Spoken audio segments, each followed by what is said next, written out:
इस कार्यक्रम के पुण्यार्चक हैं जय जिनेंद्र ज्योतिष केंद्र। 100% काम की गारंटी, संपूर्ण जैन विधि द्वारा समाधान, A to Z समस्याओं का समाधान, शादी सगाई में रुकावट, व्यापारिक एवं पारिवारिक समस्या। संपर्क करें ज्योतिष 820952879924717151। Website www.jayjinendrjyotish.com। सोहन लाल, पवन कुमार, विजय कुमार, नितिन कुमार, संतरा देवी, रेखा देवी, सरला देवी, सोनल जैन, निखिल जैन, वर्षा जैन, हिमांशु जैन, शिवानी जैन, प्रियांशु जैन, हर्षाली जैन, गुड्डू, परिधि और विराट जैन। नायसा एवं समस्त छाबड़ा परिवार, फर्म मंगल मेडिकल स्टोर, इम्फाल, मणिपुर। श्रीमती निशा, श्री राजेश भारिल्य, रौनक भारिल्य, रोली भारिल्य बड़कुर, अंकुर बड़कुर, रुआंक बड़कुर, नेहरू नगर, भोपाल, मध्य प्रदेश।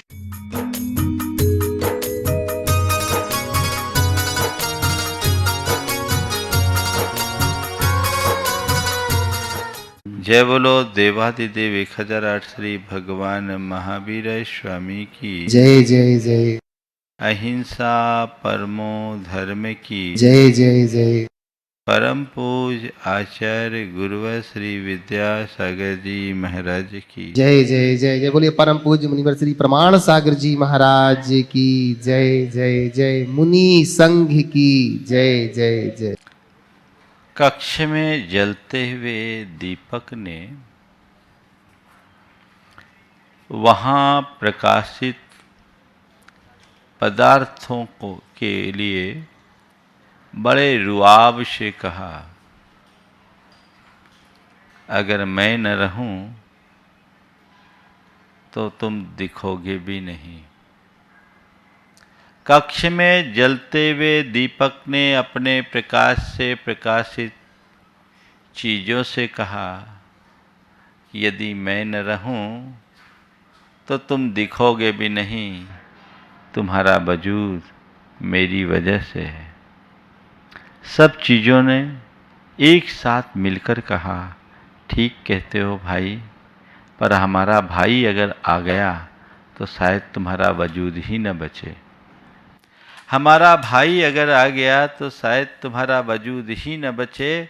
दीपक ने कहा, क्या है, क्या कर लेगा तुम्हारा भाई, मेरे आगे किसी की कोई औकात नहीं है। चीज़ों ने कहा, औकात की बात मत पूछो, अगर औकात दिखा दूं तो वजूद ही नहीं बचेगा तुम्हारा। और अगले पल हवा का एक तेज झोंका आया, दीपक बुझ गया, उसकी औकात ही समाप्त हो गई। आज बात औ की है और मैं आज बात केवल औकात की करना चाहता हूँ। औकात, औकात का अर्थ होता है हैसियत, क्षमता, योग्यता, ताकत, सामर्थ्य। अनेक अर्थ में ये शब्द प्रयुक्त है और इस औकात शब्द का अनेक मुहावरों में भी चलन है। आज औकात के संदर्भ में 4 मुहावरे से मैं अपने संदेश को आप सबके बीच रखना चाहूँगा। सबसे पहली बात, औकात पहचानना। दूसरी बात, औकात में रहना। तीसरी बात, औकात दिखाना।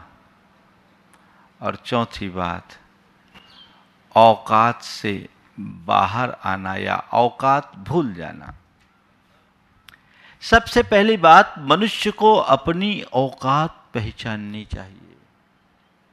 अपनी भी औकात पहचाननी चाहिए और सामने वाले की औकात भी पहचाननी चाहिए। जो मनुष्य अपनी औकात को पहचानता है वह अपनी मर्यादाओं की सीमा का कभी उल्लंघन नहीं करता, और जो मनुष्य अपनी औकात को भूल जाता है उसकी स्थिति कई बार बड़ी दुखद, दयनीय या हास्यास्पद हो जाती है।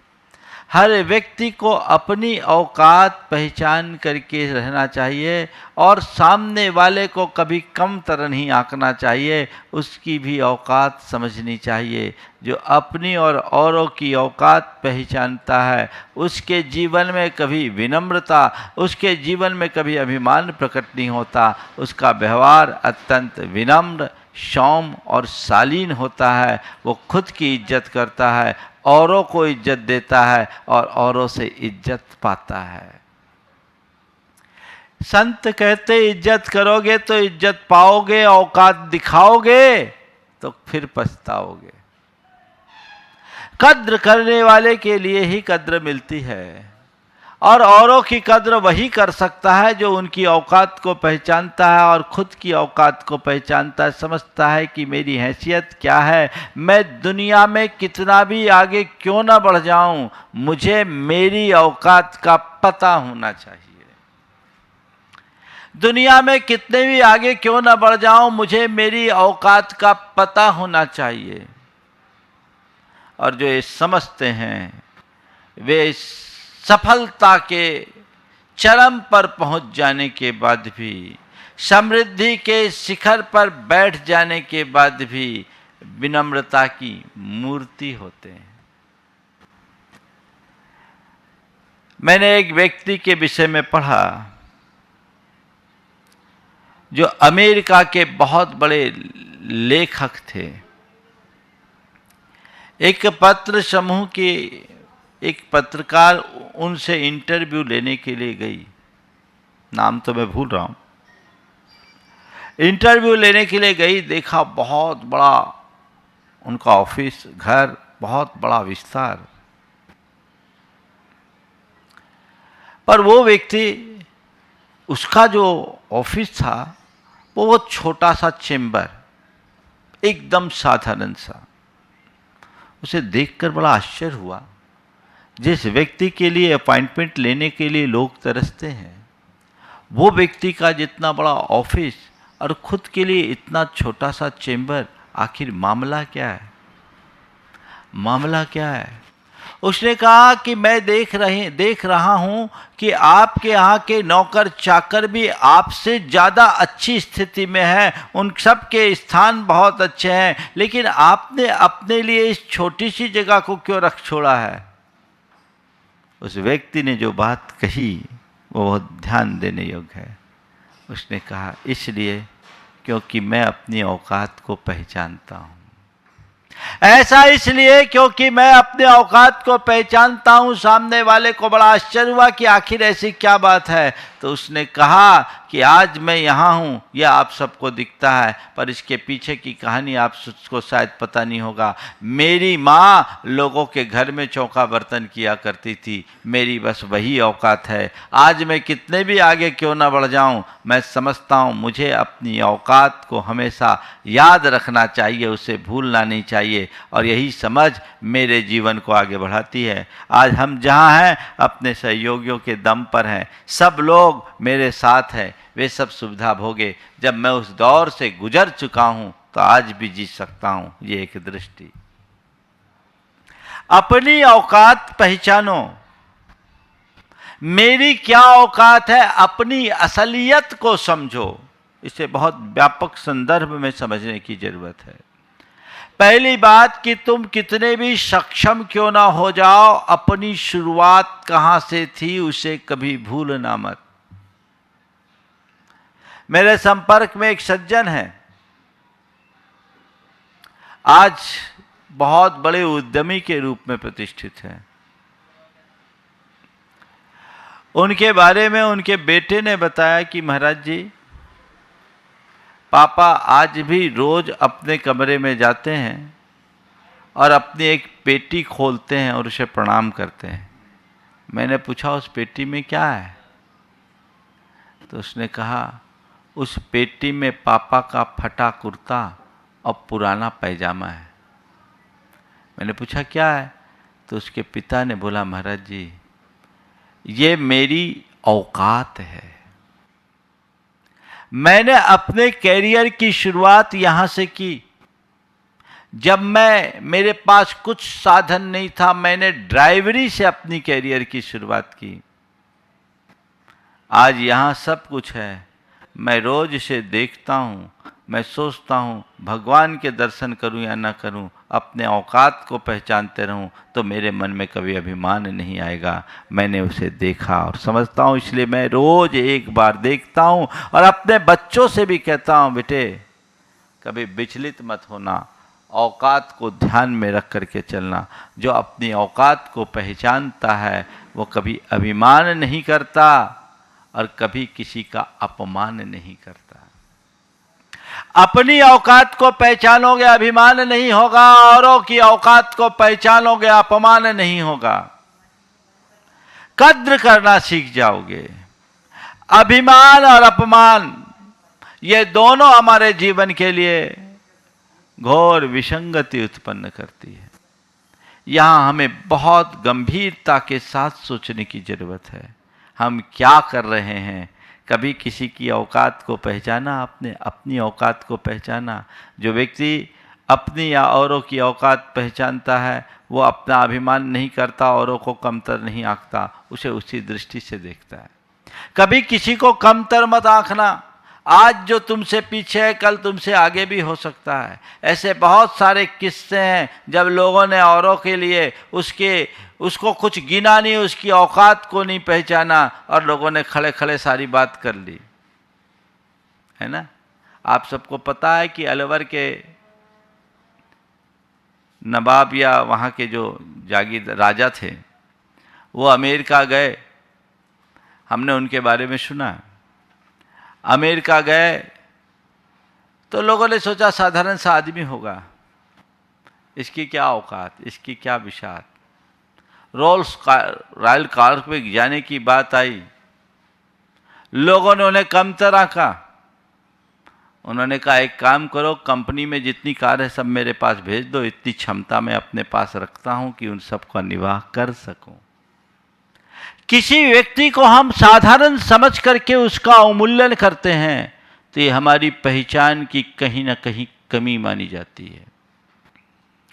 हम हर व्यक्ति को ठीक तरीके से समझने की कोशिश करें। आज साधारण सा दिखने वाला व्यक्ति कल असाधारण योग्यता का धनी भी बन सकता है और हमें भी पीछे छोड़ सकता है। आज हम जिसे अनदेखा कर रहे हैं कल वो हमें हमारी औकात का एहसास करा सकता है। इसलिए अपनी औकात को पहचानिए और औरों की औकात को पहचानने की कोशिश कीजिए। कभी किसी को कमतर मत आंकिए। संत कहते हैं अगर एक मजदूर भी है तो उससे कद्रपूर्ण बात कीजिए, इज्जत के साथ पेश आइए, सम्मान पूर्ण भाषा का प्रयोग कीजिए, तब जीवन आगे बढ़ता है। औकात को हमें पहचानना है। जो व्यक्ति जैसा होता है उसकी औकात दिख भी जाती है, उसकी बोली से, उसके व्यवहार से, उसकी प्रवृत्ति से उसकी औकात दिखती है कि इस आदमी की लिमिट क्या है। वो उससे आगे फिर कभी बढ़ता ही नहीं, वो उसी तरीके से देखता है। एक राजा के दरबार में एक विशिष्ट व्यक्ति आया और उसने कहा मैं आदमी हो या जानवर सबकी अच्छे से पहचान कर लेता हूँ। राजा को उसकी बात अच्छी लगी, बोला ठीक है इसकी परीक्षा की जाए, अगर आदमी और जानवर को सही परखने वाला इंसान मिल जाए तो इससे अच्छी बात क्या होगी। राजा ने उसे अपने घोड़ों के अस्तबल में भेजा और अपना जो सबसे मनपसंद घोड़ा था उसकी पहचान करने के लिए बोला कि ये बताओ ये घोड़ा सही नस्ल का है, नस्ली है या अनस्ली। ये घोड़ा नस्ली है या अनस्ली। उसने घोड़े को देखा और कहा घोड़ा है तो नस्ली, लेकिन इसकी परवरिश अनस्ली जैसी है या व्यवहार अनस्ली का करता है। बोला ऐसा कैसे, घोड़े के तो उत्तम नस्ल पहचान करके लिया गया है, कैसे क्या करते हो। बोले नहीं, ऐसा लगता है ये घोड़ा जन्म लिया तो इसने अपनी मां का दूध नहीं पिया, ये मां का दूध नहीं पिया है, इसलिए इसमें नस्लीपन नहीं दिखते हैं।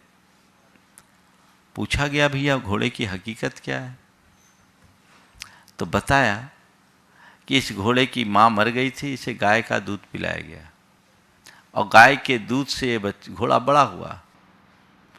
तो राजा को लगा बात तो सही कही, पर तुमने ये पहचाना कैसे। बोले बात केवल इतनी है कि मैंने देखा जब इसे दाना खिलाया गया तो गाय की तरह ये मुंडी नीचे करके खा रहा था। घोड़ा कभी गर्दन झुका कर खाना नहीं खाता। घोड़े को अगर दाना खिलाया जाए तो गर्दन उठा करके खाता है। मैंने देख लिया और समझ लिया ये घोड़ा है तो उत्तम नस्ल का, लेकिन इसकी परवरिश में कहीं ना कोई कमी है। राजा उससे बड़ा प्रभावित हुआ, बोला आ जाओ तुम मेरे दरबार में आ जाओ। दरबार में आ गया। एक दिन राजा के मन में आया अपनी रानी के विषय में जानने की। राजा ने पूछा ये बताओ मेरी रानी उत्तम कुल की है या नहीं। उसने कहा राजन आपकी रानी उत्तम कुल की नहीं है। राजा एकदम चकित रह गया, ये क्या मामला। बोले हाँ नहीं है। बोले कैसे बोल रहे। मैं बोल रहा हूं आप पता कर लीजिए।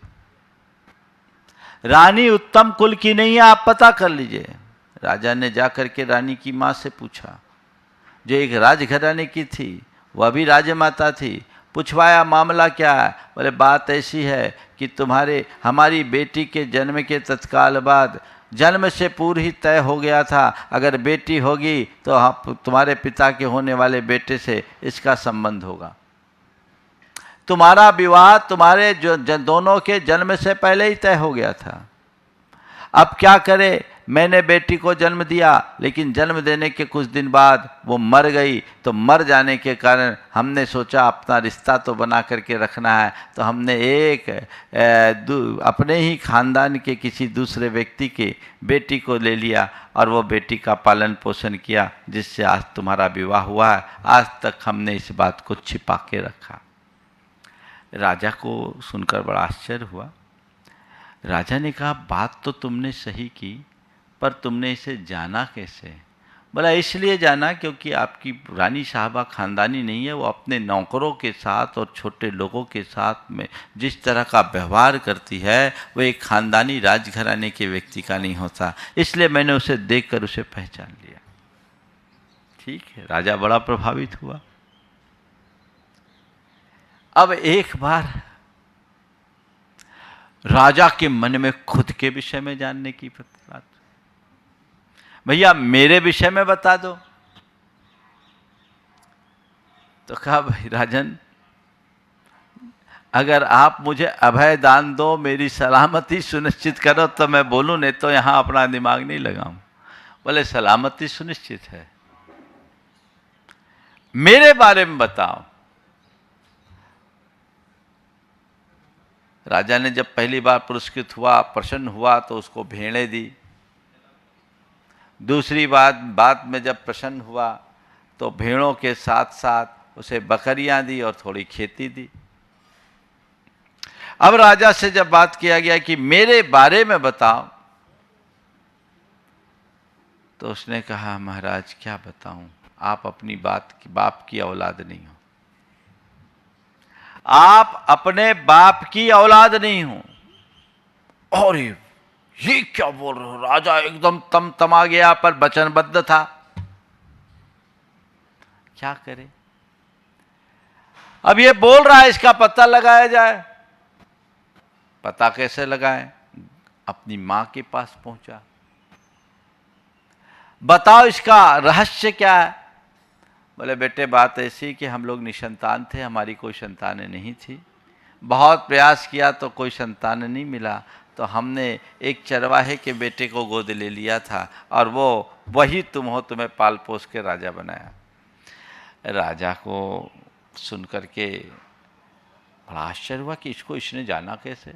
उसने कहा महाराज बात केवल इतनी है कि राजा के लक्षण अलग होते हैं और चरवाहे के लक्षण अलग होते हैं।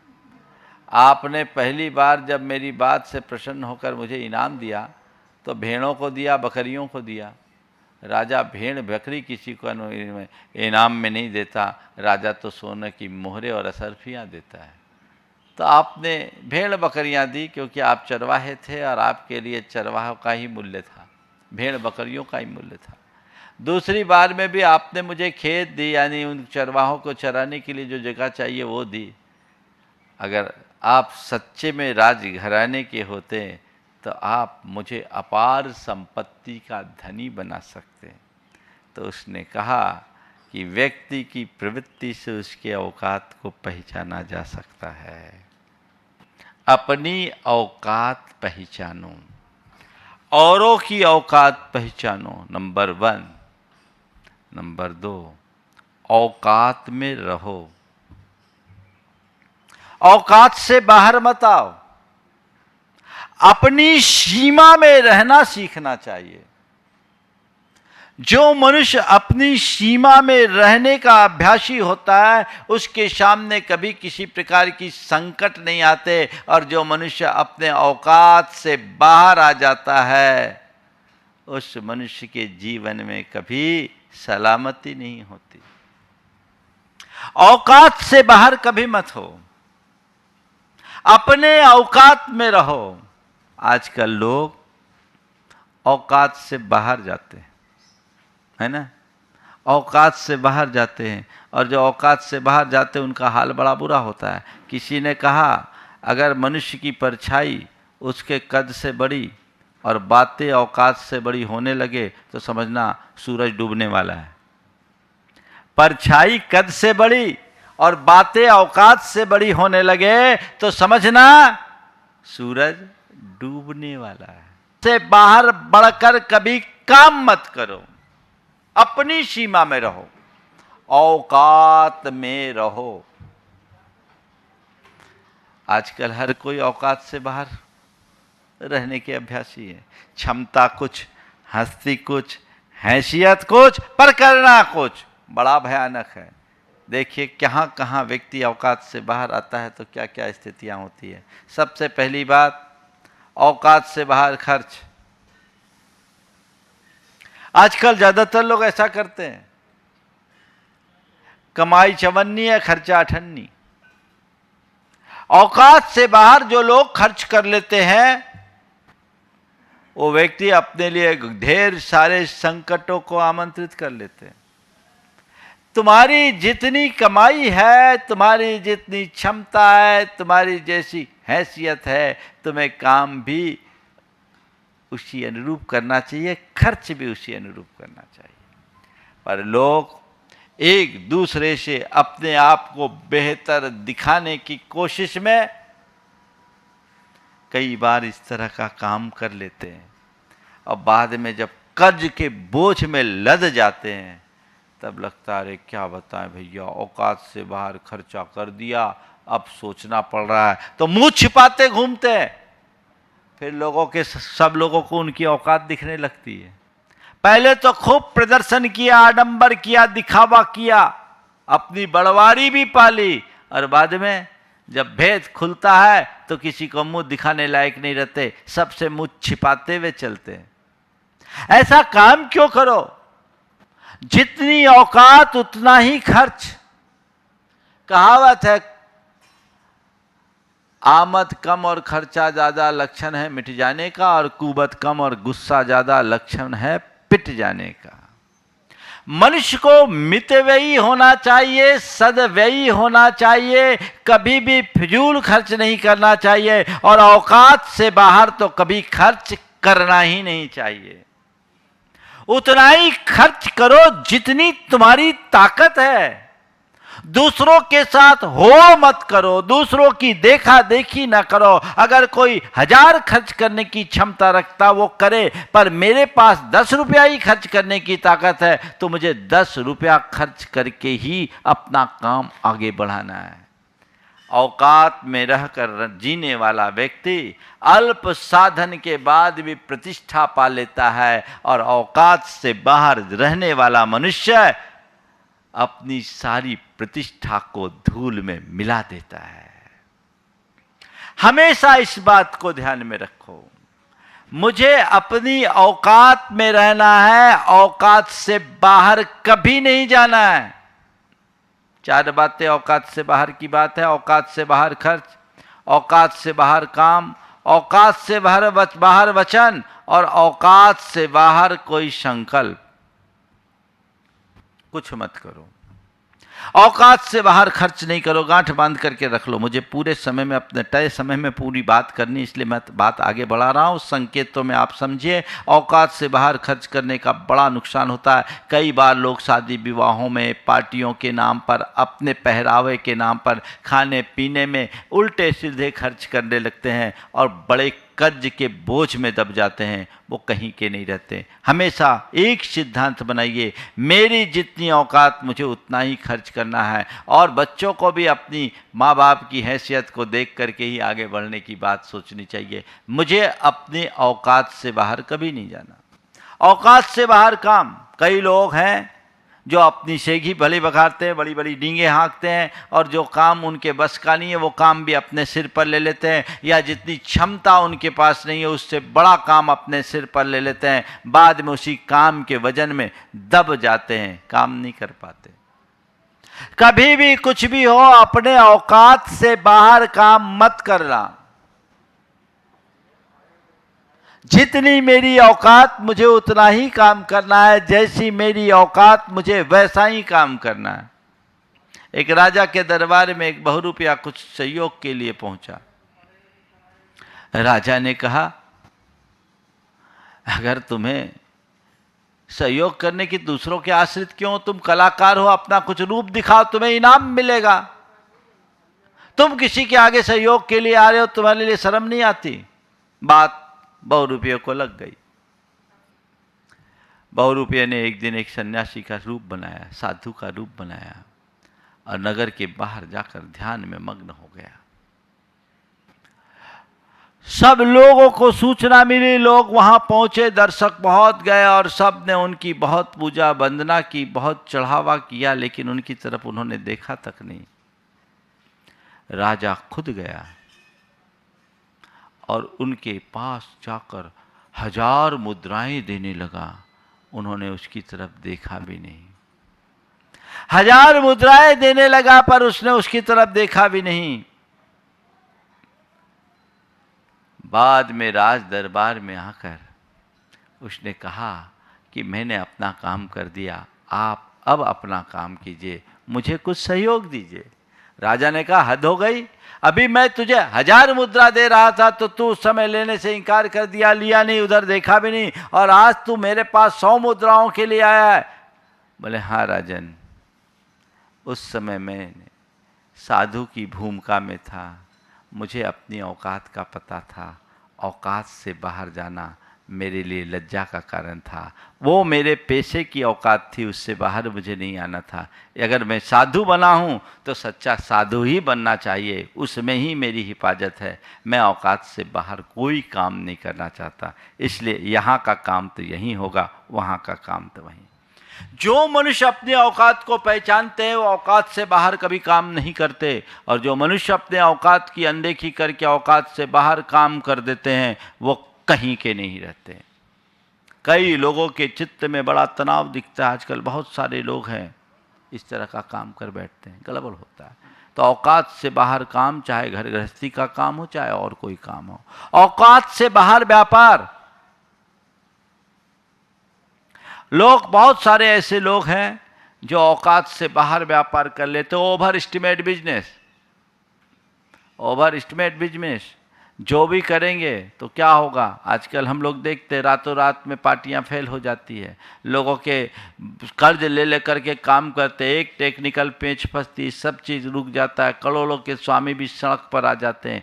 कभी भी औकात से बाहर व्यापार मत करना, व्यापार को व्यापार की नीति से करना। हमारे यहाँ कहा गया, तेते पाँव पसारिए जेती लंबी शौर। अगर तुम्हारे पास जितनी पूंजी है उतना ही धंधा करो, पूंजी से ज़्यादा धंधा करोगे दिवाले हो जाओगे।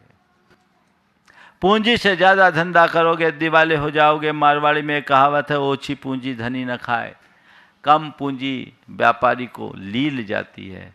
तो कोई भी काम करो, तुम्हारे पास कम पूंजी है, कम धंधा करो, कम धंधे करके तुम ज़्यादा कमा लोगे। बड़ा धंधा करने के चक्कर में जो कमाया वो भी कमा दोगे। मैंने अनेक बार इस विषय में प्रकाश डाला है, और अनेक लोग मेरे संपर्क में जो आज इस तरह की ओवर एस्टिमेट बिजनेस के शिकार हुए हैं। जो करोड़ों के स्वामी थे आज सड़क पर आने जैसी स्थिति हो गई। आज अत्यंत साधारण स्थिति है। वे लोग कहते हैं कि महाराज हम ज़्यादा कमाने के चक्कर में सब गंवा दिए। कहते दुबे जी चौबे जी छब्बे जी बनने के चक्कर में आगे बढ़ते हैं और दुबे बन करके लौट आते हैं। निश्चित ऐसा ही होगा। जो भी औकात से बाहर व्यापार करेगा उसके जीवन की दशा ऐसी ही होगी। औकात से बाहर बात, कहाँ बोलना है, क्या बोलना है, किसके सामने बोलना है, कितना बोलना है, ये व्यक्ति को ध्यान में रख करके चलना चाहिए। जो मनुष्य औकात से बाहर बातें करने लगता है वो कई बार अपने लिए घोर विपत्तियों को आमंत्रित कर लेता है। बड़ी बड़ी विपत्तियां उसके साथ आ जाती है। बोल दिया, आप अपनी ताकत तो है नहीं लेकिन बोल दिया, औकात से बड़ी बात कर दिया, अब कैसे करें, बोलो। तो इसे दो तरह से समझना चाहिए। औकात से बड़ी बात कर देने का मतलब हमने किसी को बड़ा आश्वासन दे दिया जो मेरी औकात के अनुकूल नहीं है। अब दे दिया, बंध गए, संकल्प प्रकट कर दिया, अब कैसे करें। एक बार ऐसा हुआ, एक जगह औकात चल रही थी, किसी कार्य प्रोजेक्ट के लिए धार्मिक कार्यक्रम था, लोग दान दे रहे थे। बहुत सारे लोगों ने दान दिया। दान देते देते एक आदमी ने भी अपनी तरफ से दान राशि घोषित कर दी। अब दान राशि घोषित कर दी, समाज के बीच उसका घोषणा कर दी गई और उसका सम्मान भी हो गया। सम्मान हो गया, घोषित हो गया, सब कुछ हो गया, लेकिन वो व्यक्ति की हैसियत उसके लायक नहीं थी। घर वालों को पता लगा, घर भर के सारे लोग आकर मेरे सामने रोने लगे। बोले महाराज जी, इनने जो बोली बोल दिए। आज हमने पूरी, अगर हम अपने पूरे घर भर की संपत्ति भी बेच देना तो वो नहीं दे सकते। इनने अपने औकात से बाहर का काम कर लिया, अब हम क्या करें। मैंने उसकी तरफ पूछा भैया क्या बात है, कैसे कर दिया। बोले महाराज पता नहीं हमें कैसे भाव आ गए। बोले भाव आ गए, तुमने सबके बीच कह दिया, किसी ने कुछ तुमसे बोला था। बोले बोला नहीं था महाराज जी, लेकिन सब बोल रहे हैं। हमने कहा बोल दो, जो होगा तो दे देंगे। बोले ऐसी बात कभी नहीं करना चाहिए। आज तुमने सबके बीच बोला और कल अगर इसकी पूर्ति नहीं कर पाओगे तो जग हंसाई के भी पात्र बनोगे, और तुम पूर्ति करने की स्थिति में नहीं हो तो पूरे परिवार की व्यवस्था को गड़बड़ाओगे, और बोल करके नहीं दोगे तो महापाप के भागी बनोगे। आखिर क्या जरूरत थी तुम्हें ऐसा बोलने की। अरे महाराज हमने सोचा छोटा मोटा बोलेंगे तो कोई को पता ही नहीं चलेगा, थोड़ा बड़ा बोल दो। तो बड़ा बोल दो, लेकिन जिस दिन तुम्हारी असलियत खुलेगी कि ये तो केवल घोषणा मंत्री है तो क्या होगा।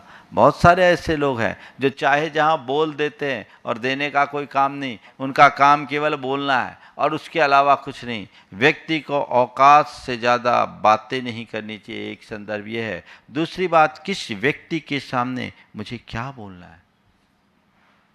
बड़ों के सामने हमें अपनी मर्यादा रखनी चाहिए, संयम रखना चाहिए। यदि उनके समक्ष हम अमर्यादित भाषा का प्रयोग करते हैं तो वो हमारे लिए बहुत दुखदायी होता है। तो जैसा अभी मैंने थोड़ी देर पहले कहा कि कद से बड़ी परछाई और औकात से बड़ी बातें होने लगे तो समझना सूरज डूबने वाला है।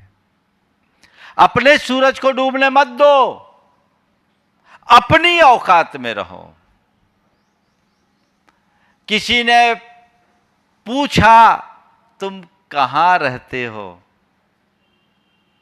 किसी ने पूछा तुम कहाँ रहते हो, मैंने मुस्कुराकर कहा अपनी औकात में। औकात में रहो, औकात से बाहर कभी मत आओ। बस ये बात गांठ में बांध लो, मुझे औकात में रहना है। तो औकात पहचानना, औकात में रहना। तीसरी बात, औकात दिखाना। कई लोगों को औकात दिखाने की कोशिश करते हैं, और औकात दिखाने का मतलब सामने वाले को नीचा दिखाने की कोशिश करना, खुद को अपने औरों से श्रेष्ठतर घोषित करने का प्रयास करना, ये एक बहुत बड़ी दुर्बलता है। ऐसा प्राय अभिमानी लोग करते हैं, पर कई बार ऐसा होता है जो दूसरों को नीचा दिखाने की कोशिश करते हैं, कई बार उनको खुद नीचे देखने की नौबत आ जाती है। कभी किसी को औकात दिखाने की कोशिश मत करो, बल्कि उसकी औकात को समझकर उसे ऊपर उठाने की प्रयास करो। तुम यदि सच्चे अर्थों में औकातमान हो तो अपने आप को उठाओ और औरों को उठाओ, तो ये ज़िंदगी में कुछ आगे बढ़ोगे। नहीं तो कोई किसी के साथ अच्छा नहीं हो सकता। कभी किसी को औकात दिखाने की कोशिश मत करो। और किसके बल पर तुम इतना इतराते हो? कहते हैं जब दूध को आँच मिलती है तो दूध में बड़ा उबाल आता है। दूध को आँच मिलती है, दूध में बड़ा उबाल आता है, लेकिन चुल्लू भर पानी मिलते ही उसे अपनी औकात का पता लग जाता है। तुम कितने उबलोगे? आज तुम्हारे अंदर कितना भी उफान हो, एक चुल्लू पानी पड़ेगा, सब खत्म हो जाएगा। व्यक्ति को कभी किसी की औकात दिखाने की कोशिश नहीं करना चाहिए और कभी किसी को कमतर आंकने का प्रयास नहीं करना चाहिए। यदि अगर हम किसी को नीचा दिखा रहे हैं, उसकी उपेक्षा और उसका तिरस्कार कर रहे हैं, तो ये मान करके चलना हम अपने आप को तिरस्कृत कर रहे हैं। इज्जत दोगे तो इज्जत दिलाओगे पाओगे, और औकात दिखाओगे तो कहीं के न रह पाओगे। इस बात को सदैव ध्यान में रखो। अपनी औकात मत दिखाओ और किसी को उसकी औकात दिखाने की कोशिश मत करो। आदमी के व्यवहार से उसकी औकात अपने आप दिख जाती है कि कैसी औकात है, कितनी औकात है। एक राजा था, तो राजा के पास एक कवि भिखारी के रूप में आया। तो कवि ने अपनी कविता सुनाई। राजा उससे प्रसन्न हुआ और अपना पूरा कोट उतार करके उसके कंधे पर डाल दिया। कोट कवि के कंधे पर आया। राजा ने कहा, तुम्हारे ऊपर तो पूरी एक घोड़ी का वजन आ गया। कवि ने कहा, एक नहीं दो घोड़ी का। एक नहीं दो घोड़ी का। बोले ये क्या मामला है, दो घोड़ी का कैसे? बोले एक घोड़ी का वजन तो इस कोट का है और दूसरी घोड़ी आप हो, क्योंकि आपका कोट मेरे ऊपर लदा है। आपकी वास्तविकता प्रकट हो रही है। कभी किसी को औकात दिखाने की चेष्टा मत करो और न ही किसी के सामने अपने औकात को दिखाओ। औकात में रहो, ये दृष्टि अपने अंदर होनी चाहिए। और आखिरी है, औकात भूल जाना। औकात को कभी भूलो मत, स्मरण रखो। हर जगह व्यक्ति को ये समझना चाहिए, मेरे जीवन की मर्यादा क्या है, मेरी सीमाएं क्या है, मेरी हैसियत क्या है, मेरी पहचान क्या है, मेरा दायरा क्या है। जो मनुष्य इन बातों को याद रखता है वह संसार में कहीं विफल नहीं होता, और जो इन बातों को भूल जाता है वह कभी सफल नहीं होता। इसलिए कभी किसी को नीचा दिखाने का प्रयास मत करो। बन सके तो ऊंचा उठाने की कोशिश करो। नीचा दिखाने वाला तो खुद नीचे हो जाता है। वस्तुतः नीचे दिखाने की वृत्ति अपनी नीचता की अभिव्यक्ति है। महान व्यक्ति कभी ऐसा नहीं करते। इसलिए हम इस आदर्श को अपने साथ लेकर के चले और तय करें, मुझे औकात पहचानना है, औकात में रहना है, किसी को औकात दिखाना नहीं, और जीवन में कभी औकात भूलना नहीं है। हमेशा अपनी औकात को याद रखने वाले लोग जीवन में एक उपलब्धियों को प्राप्त करते हैं, चरम उपलब्धियों को प्राप्त करते हैं, और उनसे ही उनके जीवन का वास्तविक विकास होता है। समय आप सबका हो गया है, यहीं पर विराम। बोलिए परम पूज्य आचार्य गुरुवर श्री विद्यासागर जी महाराज। इस कार्यक्रम के पुण्यार्चक थे जय जिनेंद्र ज्योतिष केंद्र। 100% काम की गारंटी, संपूर्ण जैन विधि द्वारा समाधान, A to Z समस्याओं का समाधान, शादी सगाई में रुकावट, व्यापारिक एवं पारिवारिक समस्या। संपर्क करें ज्योतिष 820952879924717151। Website www.jayjinendrjyotish.com। सोहन लाल, पवन कुमार, विजय कुमार, नितिन कुमार, संतरा देवी, रेखा देवी, सरला देवी, सोनल जैन, निखिल जैन, वर्षा जैन, हिमांशु जैन, शिवानी जैन, प्रियांशु जैन, हर्षाली जैन, गुड्डू, परिधि और विराट जैन। नायसा एवं समस्त छाबड़ा परिवार, फर्म मंगल मेडिकल स्टोर, इम्फाल, मणिपुर। श्रीमती निशा, श्री राजेश भारिल्य, रौनक भारिल्य, रोली भारिल्य बड़कुर, अंकुर बड़कुर, रुआंक बड़कुर, नेहरू नगर भोपाल मध्य प्रदेश।